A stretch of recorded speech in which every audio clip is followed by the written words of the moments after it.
Premièrement, tu as participé à tous les UFC Paris jusque maintenant. On sait que c'est à chaque fois une fête quand tu combats là-bas. À quel point est-ce que ça te fait plaisir de combattre sur cette carte? Franchement, quatrième fois, UFC Paris, c'est juste magnifique. J'ai fait 3 victoires. Maintenant, il faut aller chercher la quatrième. Donc forcément, il y a un peu de pression, mais on est à la maison. Le Summer Body, c'est toute l'année, ça tombe bien. Fitness Park Régal, avec son offre de rentrée, 4 semaines et frais d'adhésion offerts jusqu'au 15 septembre. Let's go. Tu as beaucoup été sous-estimé tout au long de ta carrière, surtout depuis ton arrivée à l'UFC. Aujourd'hui, on t'attend un peu au tournant, alors qu'avant, on te sous-estimait. Quelle position tu préfères, quand on te sous-estime ou quand on t'attend au tournant? C'est une très bonne question, parce que je sais que quand on me sous-estime, du coup, je suis comme un ouf. Là, maintenant, j'ai du soutien, je reçois beaucoup de messages, je reçois beaucoup de force. J'avais pas cette habitude, mais ça fait plaisir et je garde la même motivation et la même détermination. Rien ne change. Lors de ton combat face à Ider Hamil, tu avais quand même fait une très belle performance. Finalement, ça s'était soldé sur une défaite. Tu avais promis certaines améliorations. Est-ce que tu peux nous en parler de ces ajustements? Bien sûr. Donc déjà, grosse amélioration au niveau du cardio. Je suis bien content. Ça évite de finir le troisième round sur les rotules. Maintenant, je trouve que même ce combat-là m'a fait progresser. J'ai pu me libérer un peu plus, envoyer des coups que j'aime, m'amuser en fait. Donc vraiment, même si c'est un combat que j'ai perdu, c'est un combat que j'ai aimé et qui m'a appris beaucoup. Donc l'amélioration se fait petit à petit. Après ta victoire face à Joanderson Brito, tu avais osé call out Diego Lopez, tu en avais profité parce qu'il était sur Paris. Est-ce que là, tu sais qui tu call out après ton éventuelle victoire? Je ne sais pas encore qui j'aimerais call out. Peut-être le même, peut-être un autre, peu importe, mais quelqu'un qui est en haut. Mais bon, là pour l'instant, j'ai pas encore atteint le top 15, donc j'attends, je patiente, je fais étape par étape et ça va venir. Merci beaucoup, William. Merci. William, bonjour. Agnès Yes. pour Culture MMA. Malgré toi, ou souvent suite à tes performances, que ce soit face à Guémouri, bon là c'était pour le coup malgré toi, ou souvent des décisions qui se sont soldées par un partage en fait des points entre les juges. Ma question elle est simple.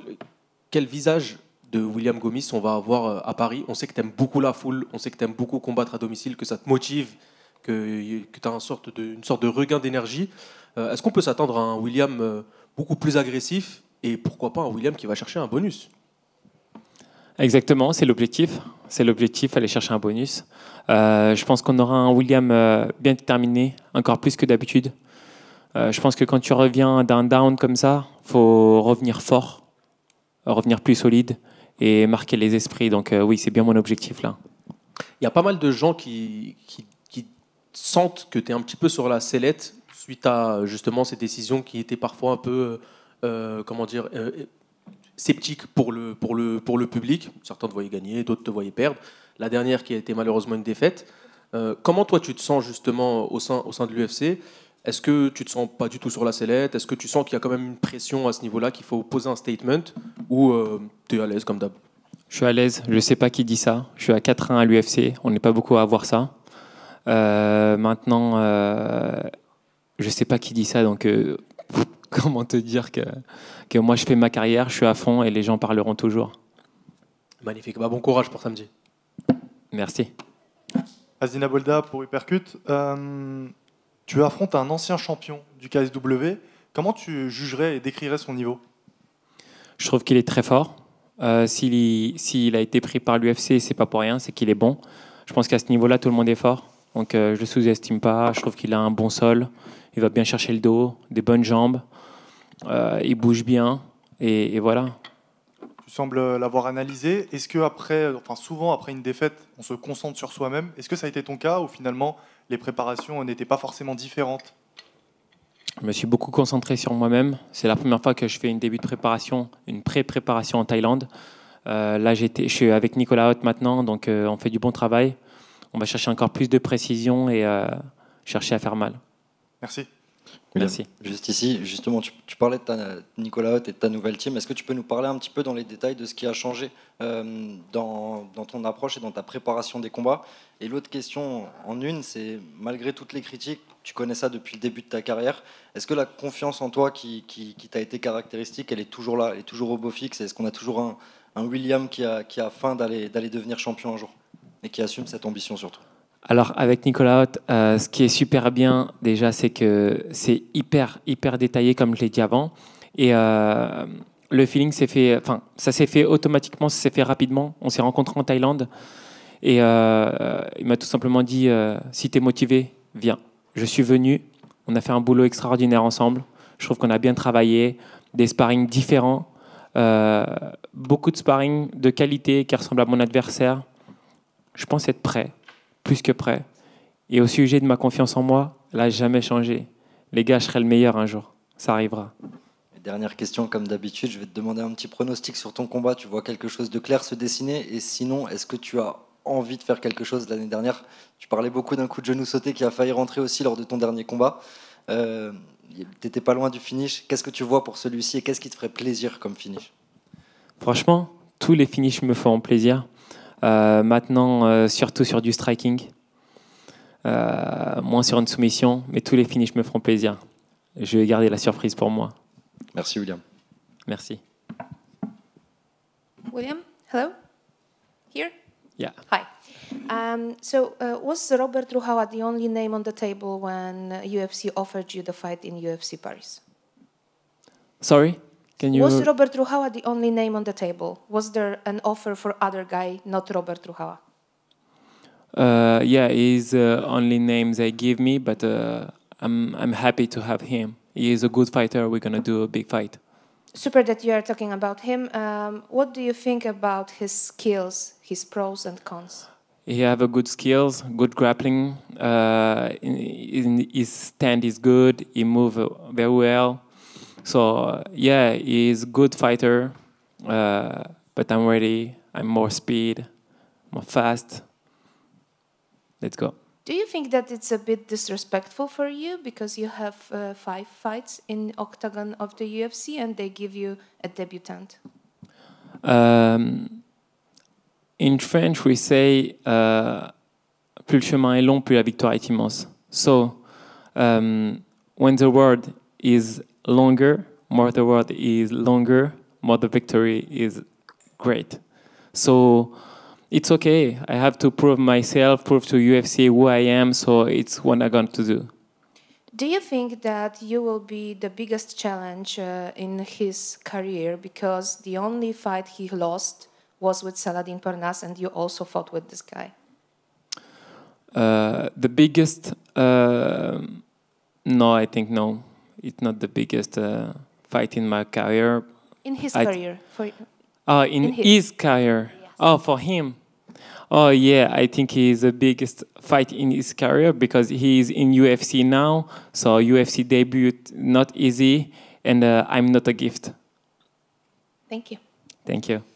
Zachary Tantini pour Boxing Academy. William, tu vas affronter quelqu'un qui a une seule défaite face à Saladin Parnasse. Est-ce que tu as eu des contacts avec lui? Est-ce que vous avez discuté pour qu'il t'aide un peu sur ce game plan ou tu t'es concentré sur Nicolas Haute et toi? Je me suis bien concentré sur Nicolas Haute et moi. Maintenant, j'ai parlé à Saladin par message un peu et c'est plutôt bien passé. Maintenant, j'ai juste hâte d'y être et voilà. En tout cas, il me soutient et je le soutiens. Saladin, hello, here. I'm not sure, but maybe you just asked this question, but in French, so I just want to follow up. As my colleague here mentioned to you, you have the shared history, you and Robert, with Saladin Parnasse. I wonder, did you reach out to Saladin before this bout? Did you reach out to him and asked for maybe some clues that might help you in this bout? Not especially, because I do a good work in my coach. I look his fight and everything. So yeah, I text with Saladin, but just for help me mentally. No, not in the strategy. And I wonder, was this fight, Robert against Saladin, the biggest blueprint for you, where Robert has the biggest holes? Or maybe there were some other fights where, even though he won, you saw something that you can use on this Saturday? Exactly. I look all this fight. So yeah, I have a lot of keys to win this fight. Merci. Thank you. William, bonjour. Des questions du chat Twitch RMC Sport. La première question, malheureusement, on a eu des images qui étaient un petit peu dures la fois où tu avais des problèmes à la pesée. Est-ce que là, cette fois-ci, tout va bien, tout se passe bien au niveau du poids? Il y a des gens qui veulent être rassurés. Tout va bien, on va y arriver, tout va bien les amis. Une autre question. Est-ce que tu trouves ça juste les personnes qui disent que tu as un style de combat qui n'est pas forcément très spectaculaire? Est-ce que c'est des choses qui t'impactent? Ou est-ce que tu penses que c'est une méconnaissance aussi un peu du sport? Parce que finalement, c'est un style qui, pour le coup, te donne beaucoup plus de victoires que certains. Après, c'est un nouveau sport en France. Donc forcément, c'est pas simple de s'y connaître vraiment. Pour un spécialiste, il aimera mon style. Pour un autre, ce sera moins fun. Mais disons que mon style évolue chaque jour. S'ils ont vu mon dernier combat, ils ont aimé. Dans la victoire, dans la défaite, c'est sûr qu'ils ont aimé. Maintenant, regardez la suite et vous verrez. Et la dernière question, c'est comment va être composé ton coin, justement? On sait que tu as changé de team. Est-ce que voilà, quelles sont les autres personnes qui pourront accompagner Nicolas Haute? Est-ce qu'on retrouvera Greg Baben notamment? Alors Greg ne sera pas là. Malheureusement, il a une conférence de presse. Je crois qu'il est à Abu Dhabi. Donc il y aura bien Nicolas qui sera là. Il y aura bien aussi Maxime François, mon coach de lutte. Et il y aura mon sparring partenaire aussi, Jason Polidor. Okay. Merci beaucoup, William. Merci à toi. William, Moussa pour Box Mag. Beaucoup de changements autour de toi, management, coach. Tu peux peut-être nous expliquer pourquoi avoir ressenti le besoin d'avoir tout ce changement pour peut-être commencer une nouvelle carrière psychologique? Psychologique, je ne sais pas. Mais en tout cas, je sais que le changement me fait du bien. Je m'améliore assez vite. Le changement aussi me fait progresser. On apprend de nouvelles choses. Donc c'est pour ça aussi que j'ai un nouveau coach. Après, le management, j'avais un bon management. J'ai senti le besoin de changer parce qu'il y a eu pas mal de changements aussi au niveau de mon ancien management qui a été racheté. Maintenant, ça se passe plutôt bien. Donc le changement a été exact, a été bon. Comment tu te sens dans cette catégorie? Je me sens super bien, je me sens en forme, je me sens toujours fort dans cette catégorie face à mes adversaires. Maintenant, je pense que je serai bien aussi en 70, mais 66 me va très bien pour le moment. Okay, parfait, merci. Merci à toi.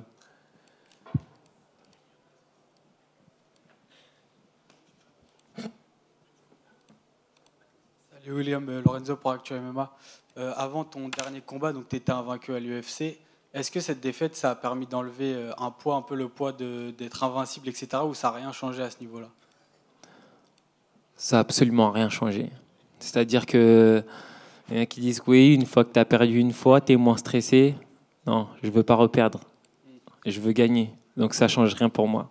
Ok, et est-ce qu'une revanche face à Amil, ça t'intéresse ou pas forcément?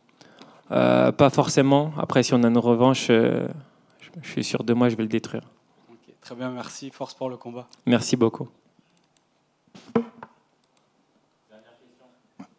Moussa, Box Mag. Concrètement, on peut attendre quelle version de William? On peut s'attendre à un William très agressif, un William posé, un William qui est très tacticien mais agressif en même temps comme d'habitude. Qu'est-ce qu'on va avoir samedi? Tu l'as dit, je pense les deux en même temps. Rester dans la tactique, rester malin. Je pense que je sais prendre les risques que quand il le faut. Maintenant, on va avoir droit à un William agressif aussi. Et pour revenir sur ton nouveau coaching, est-ce que du coup vos deux styles se marient bien avec Nicolas? Hyper bien parce qu'il est hyper intelligent. Je pense pas être bête non plus. Donc on s'entend bien, on se comprend.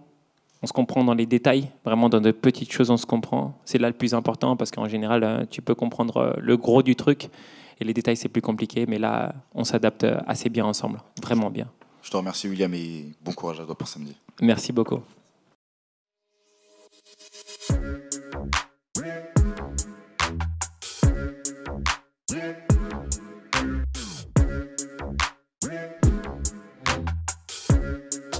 Yeah.